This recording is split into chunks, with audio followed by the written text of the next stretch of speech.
भाइयों, इस एहसास को अपने अंदर जिंदा करो। अल्लाह के रसूल अपनी बेटी से ये जुमले कह रहे हैं। हम और आप कैसे बेखबर हैं। हम यहां बैठे हैं, हमारी औलाद सड़कों पर क्या कर रही है, ये कौन सोचेगा। आप रात के 12 बजे अपने बिस्तर पर सोते हैं, आपका बेटा 12 बजे तक आपके घर नहीं आया है, ये कौन सोचेगा। आप 2000 का मोबाइल चला रहे हैं, आपका बेटा 18,000 का एंड्रॉयड मोबाइल चलाकर पूरा 2 GB जियो और एयरटेल में मिलने वाला पूरा डाटा खत्म करता है। ये डाटा किस चीज में जाता है, इसका जिम्मेदार कौन है, ये कौन हिसाब लेगा अपनी औलाद से, कौन पूछेगा, किसकी जिम्मेदारी बनती है ये। कैसे दिया है आपने वो मोबाइल अपने बेटे को। साहब आजकल पढ़ाई ऑनलाइन चल रही है, तुम घर पे नहीं रहते हो, ऑनलाइन पढ़ने के बाद फिर मोबाइल क्यों नहीं लेते हो अपने बेटे से। अरे मौलाना साहब, मेरा बेटा 15-16 साल का हो गया, अब नहीं छीन सकता। क्यों, अब वो तुम्हारा बाप बन गया क्या। हाँ, यही समझ लो, समझ लो नहीं, आज तुम कह नहीं सकते हो अपने बेटे से। उसको मालूम है कि रात के 12 बजे से पहले पहले ये डाटा भी मिलेगा, फिर दूसरे दिन का डाटा शुरू होगा, अभी खत्म कर लो। आप कह नहीं सकते कि बेटे क्यों नहीं सोए हो, क्यों नहीं सोए हो। आप पूछ नहीं सकते हो अपनी औलाद से। और ये मोबाइल जब बेटियों के हाथ में हो तो और नहीं पूछ सकते हो, क्योंकि आपसे ज्यादा आपकी बेटियां होशियार हो चुकी हैं कि मोबाइल कब चलाया जाए, किस वक्त चलाया जाए, और उसके लिए कौन सा वक्त ज्यादा मुनासिब है। क्योंकि आप जिस वक्त निगरानी करते हैं उसको आपकी निगरानी का टाइम मालूम है, और दुआ मांगती है अल्लाह सर्दियां जल्दी आए, क्योंकि सर्दियों में ब्लैंकेट के अंदर और रजाई के अंदर चलाने में उनको जो आसानी होती है वो बाहर गर्मियों के दिनों में नहीं होती है। दुआ मांगती है कि जल्दी सर्दियां आए। कितने लोग पकड़े गए हैं। हालात पे नजर डालिए, कितनी लड़कियों की एप्लीकेशनें हाई कोर्ट और सुप्रीम कोर्ट में पड़ी हुई हैं, गिनती गिन नहीं पाओगे, जिन्होंने ये कहा है कि मैं अपनी मर्जी से फला फला धर्म के लड़के से शादी कर रही हूं, मेरे माँ बाप मुझे रोकेंगे लेकिन मेरी उम्र 18 साल से ज्यादा है, मैं अपनी मर्जी से कर रही हूं। और ये अभी 2 महीने पहले का रिकॉर्ड बता रहा हूं मैं, 3-4 साल पुराना नहीं, ये फिर से उठा है कितना। ये किसकी देन है। कभी सोचा है कि हमारी लड़कियां जब कल मरेंगी तो वो कब्र में दफनाई नहीं जाएंगी, वो जलाई जाएंगी। कभी आपने पढ़ा है कि आपकी बेटियों का जब निकाह होगा तो या अय्युहल्लज़ीना आमनुत्तकुल्लाह हक्का तुकाती और या अय्युहन्नासुत्तकू रब्बकुमुल्लज़ी खलक़कुम मिन नफ्सिन वाहिदा नहीं पढ़ा जाएगा, बल्कि वहां 7 फेरे लगाए जाएंगे। कभी आपने सोचा है कि आपकी बेटी जब अपनी ससुराल में घुसेगी तो उसके हाथ में कुरान और उसकी जबान पे कुरान की आयतें नहीं होंगी, बल्कि उसके सर पर चुटकी भर सिंदूर होगा। कभी आपने सोचा है कि आपकी बेटी अल्लाहू अकबर कहकर अल्हम्दुलिल्लाह रब्बिल आलमीन नहीं पढ़ेगी, बल्कि किसी मूर्ति के सामने वो खड़ी होकर घंटी बजाकर उसके सामने अगरबत्तियां जला रही होगी और गायत्री मंत्र पढ़ रही होगी, ओम भूर्भुवः स्वः। कभी आपने तसव्वुर किया है। और वो लड़का जो हमारी बेटी से शादी कर रहा है, 2-3 बच्चे पैदा करने के बाद हमारी बेटी को बेयारो मददगार छोड़ देगा और गवर्नमेंट उसका साथ देगी, क्योंकि यही करने के लिए तो यही सब करवाया गया था। आपको मालूम है कितनी यूनिवर्सिटीज ने यह कह दिया है कि अल्पसंख्यक लड़कियों के लिए, अल्पसंख्यक मुसलमान का नाम नहीं है, अल्पसंख्यक में मुसलमान भी आते हैं, सिख भी आते हैं, ईसाई भी आते हैं, लेकिन इशारा मुसलमानों की तरफ है। अल्पसंख्यक समुदाय की 60% लड़कियों को एडमिशन दिया जाएगा, क्योंकि अल्पसंख्यक समाज में लड़कियां शिक्षा से और तालीम से दूर है। कभी आपने अपनी दिमाग की बत्तियां जलाई हैं? हमारे लड़कों को यूनिवर्सिटी में नौकरी, हमारे लड़कों को एडमिशन नहीं मिल रहा है, लड़कियों को 60% आप दे रहे हो, क्यों? इसकी वजह प्लानिंग नहीं, ये मशवरे नागपुर की सरजमीन पर होते हैं, नागपुर की सरजमीन पर। अब इससे ज्यादा खुलकर हम कुछ नहीं कहेंगे। हमारी 60% लड़कियों को तुम एडमिशन ले रहे हो, क्यों? क्या साहब मुसलमानों में लड़कियां तालीम से दूर है, उनके लिए ये तालीम का नाम लिया जरूर जा रहा है, लेकिन हुक्म ये है, इशारा ये है कि हमारे समाज के लड़कों, इन लड़कियों को अपने प्यार के जाल में फंसाइए, इनसे कोर्ट मैरिज कीजिए और 2-3 बच्चों की अम्मा बनाकर इनको छोड़ दीजिए,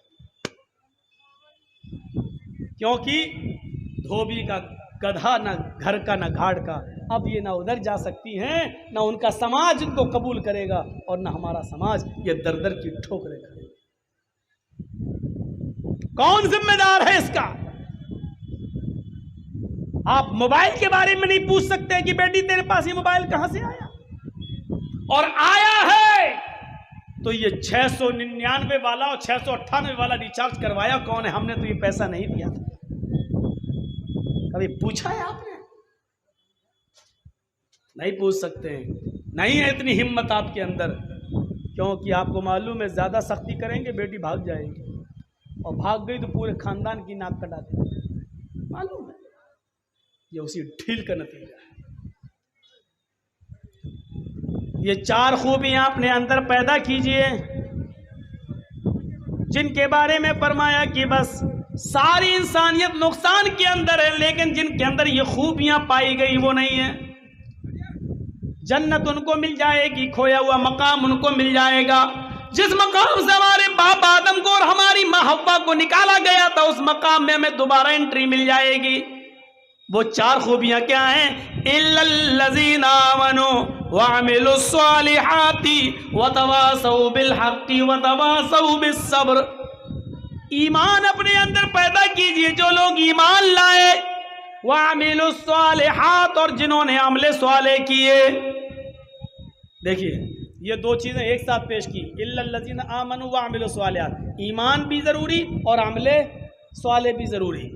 वतवासौ बिलहक्कि वतवासौ बिस्सब्र, ये दोनों को एक साथ बयान किया। हक बात कहो और सब्र करो। क्यों? हक बात कहो और सब्र करो, ये दोनों का ताल्लुक क्या है? हक बात कहोगे तो परेशानी आएगी, हक बात कहोगे तो परेशानी आएगी, और परेशानी आएगी तो बर्दाश्त करो, सब्र करो। ये 2 चीज़ों को एक साथ पेश किया।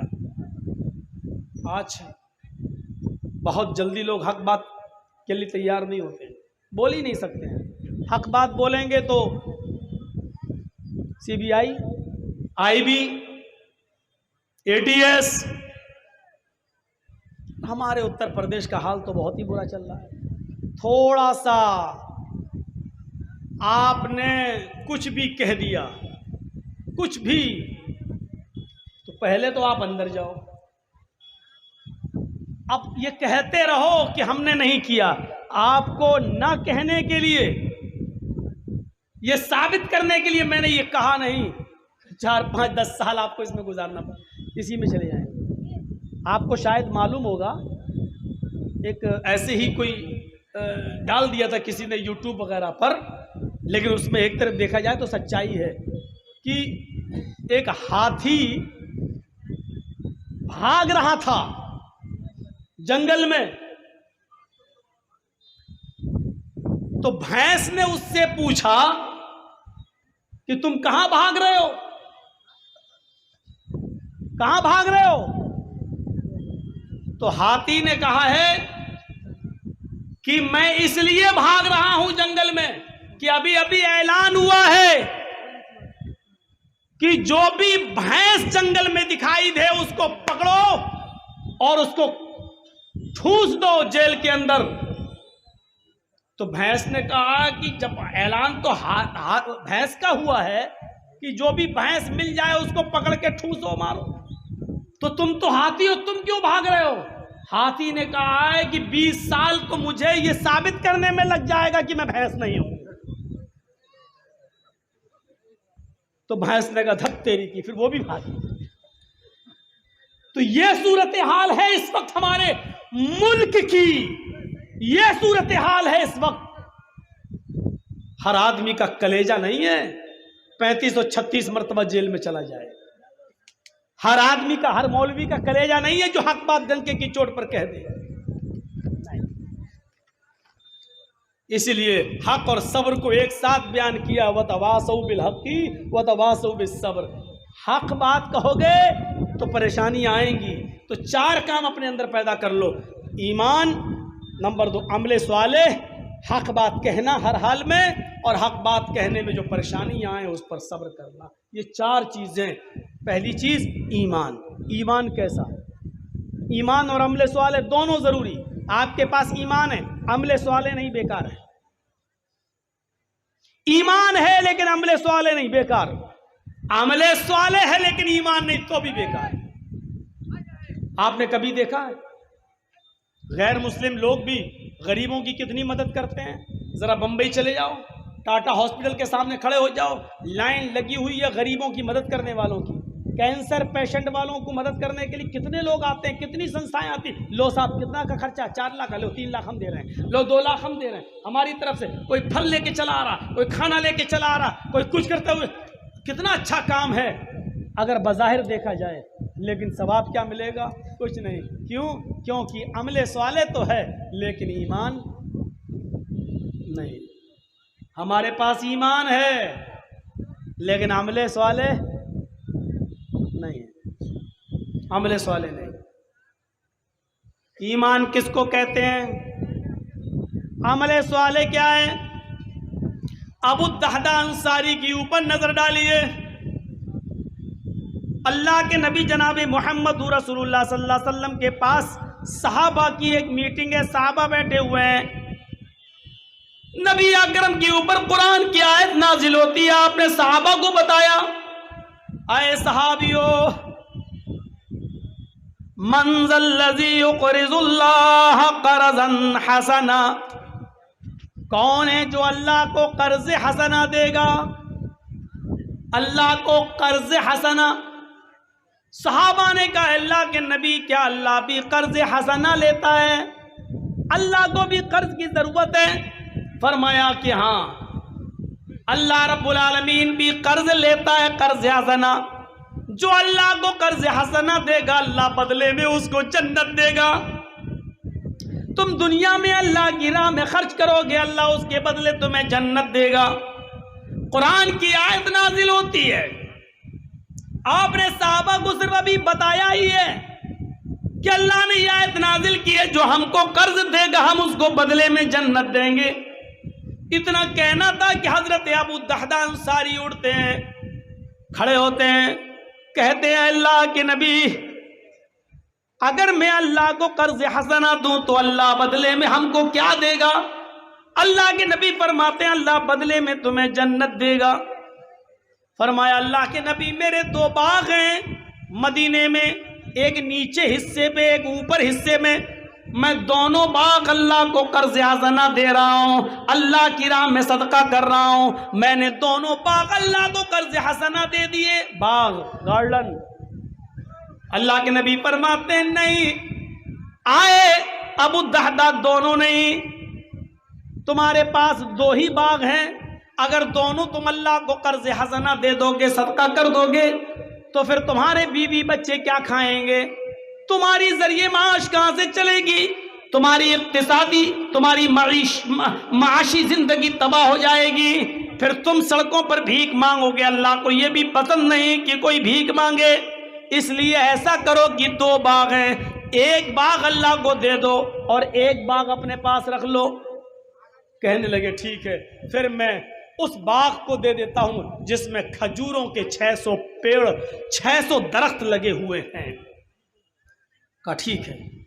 अल्लाह के नबी सल्लल्लाहु अलैहि वसल्लम के सामने कहा कि मैंने वो बाग अल्लाह को कर्ज हसना दे दिया है, अब मैं घर जा रहा हूं। वहीं से उठते हैं और घर की तरफ चल देते हैं। घर पहुंचते हैं तो क्या देखते हैं, घर में लॉक लगा हुआ है, ताला। पड़ोसी से पूछा कि मेरी बीवी बच्चे कहाँ हैं? जवाब दिया कि आपकी बीवी और आपके बच्चे भूखे थे, आपका इंतजार कर रहे थे, आप नहीं आए तो आपकी बीवी आपके बच्चों को लेकर आपके बाग में चली गई, जहां खजूरों के दरख्त लगे हुए हैं वहां खजूर तोड़ेगी और आपके बच्चों को खिलाएगी। अब दादा वहीं से दौड़ लगाते हैं, तेजी के साथ भागते हैं और उस खजूर के बाग के बाहर खड़े हो जाते हैं।